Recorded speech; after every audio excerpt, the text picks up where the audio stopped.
जय जगन्नाथ। स्वागत है आपका बजट ट्रिप सीरीज के 11वें एपिसोड में, जहां हम आपको 3000 से 5000 के बजट में घुमाएंगे भारत के प्रख्यात धार्मिक स्थलों पर। तो चलिए चलते हैं विश्व प्रसिद्ध धाम जगन्नाथ पुरी के प्रमुख स्थलों पर घूमने।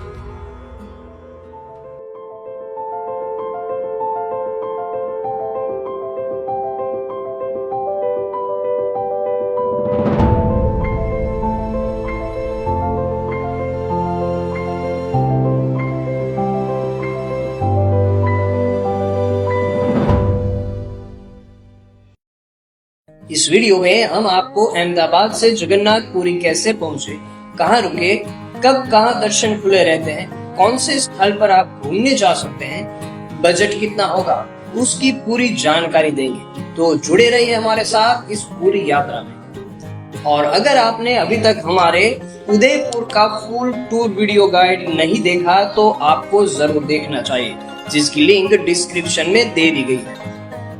तो सबसे पहले आप अहमदाबाद से शुक्रवार शाम 7 बजे वाली Ahmedabad Puri super fast express से निकल जाए जगन्नाथ पुरी के लिए। ये ट्रेन आपको करीबन 36 घंटे के सफर के बाद पहुंचा देगी पुरी जंक्शन, जिसका किराया करीबन 800 रुपए है।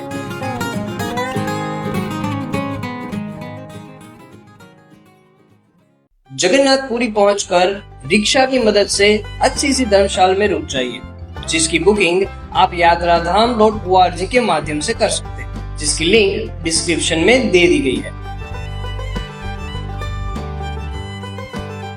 धर्मशाला में विश्राम करके पास ही में नाश्ता कर लीजिए, जो आपको 80 से 100 रुपए में मिल जाएगा। सबसे पहले आप जाइए जगन्नाथ मंदिर के दर्शन करने, जो सप्तपुरी में से एक और भारत के प्रमुख 4 धाम में से भी एक धाम है। तो चलिए मंदिर की पवित्रता को गहराई से महसूस करते हैं, जहाँ की हवा भक्ति से और जय जगन्नाथ के लयबद्ध मंत्र से गूंज रही है।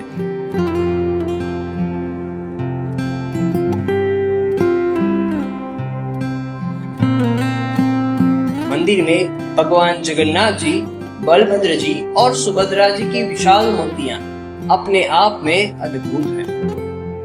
और हाँ, दर्शन करने के बाद यहाँ का महाप्रसाद ग्रहण करना ना भूलें।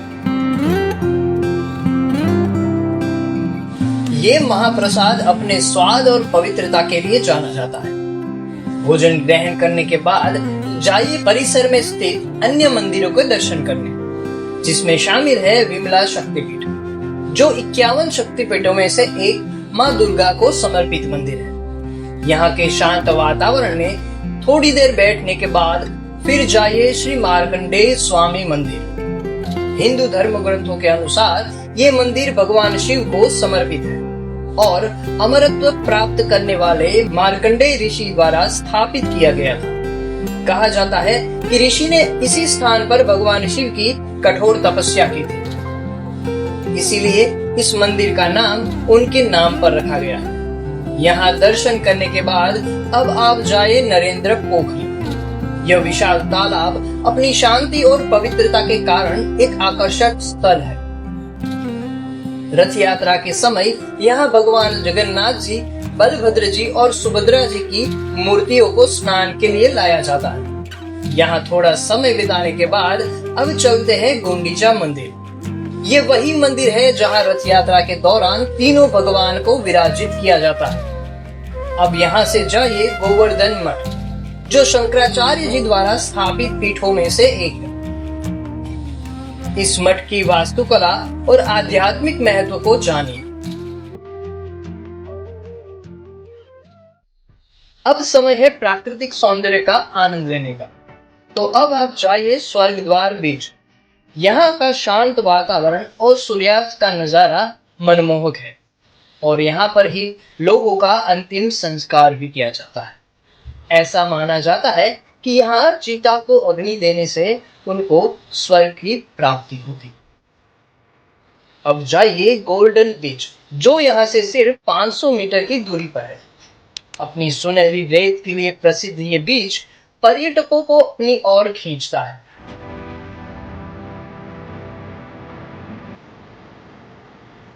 पूरे दिन की थकान मिटाने के लिए अब समय है स्वादिष्ट रात्रि भोजन का। तो यहाँ पर अच्छे से भोजन करके चले जाए अपनी धर्मशाला में विश्राम करने। दूसरे दिन सुबह का नाश्ता करके तैयार हो जाइए यात्रा के लिए। सबसे पहले आप जाइए बेड़ी हनुमान मंदिर। कहा जाता है कि हनुमान जी को भगवान जगन्नाथ जी की रक्षा के लिए यहाँ बांध दिया गया था। इस मंदिर की खासियत ये है कि यहाँ हनुमान जी को वानर रूप में नहीं बल्कि एक योद्धा के रूप में दर्शाया गया है।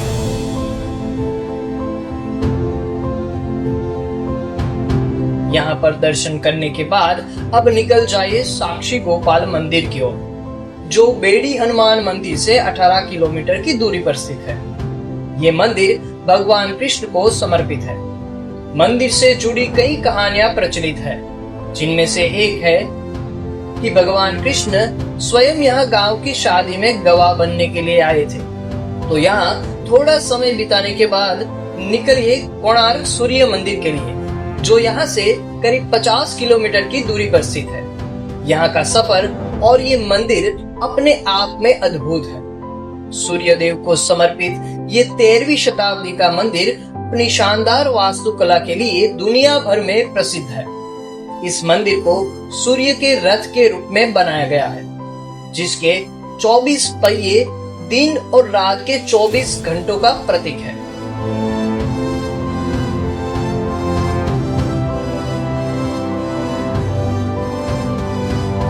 तो यहाँ की शानदार वास्तुकला देखने के बाद अब समय है भोजन करने का, जो आपको नजदीक में ही मिल जाएगा। तो खाना खाने के बाद वापस लौट जाए जगन्नाथपुरी के लिए और अपनी धर्मशाला में विश्राम कीजिए।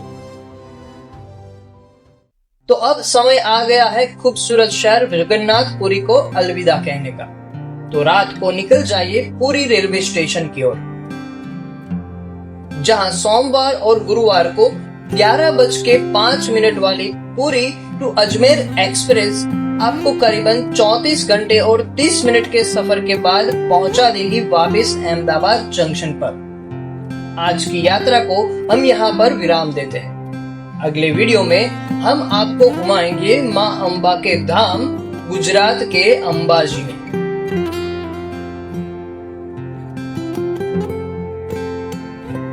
तो बने रहिए हमारे साथ ऐसे ही और भी बजट ट्रिप सीरीज देखने के लिए।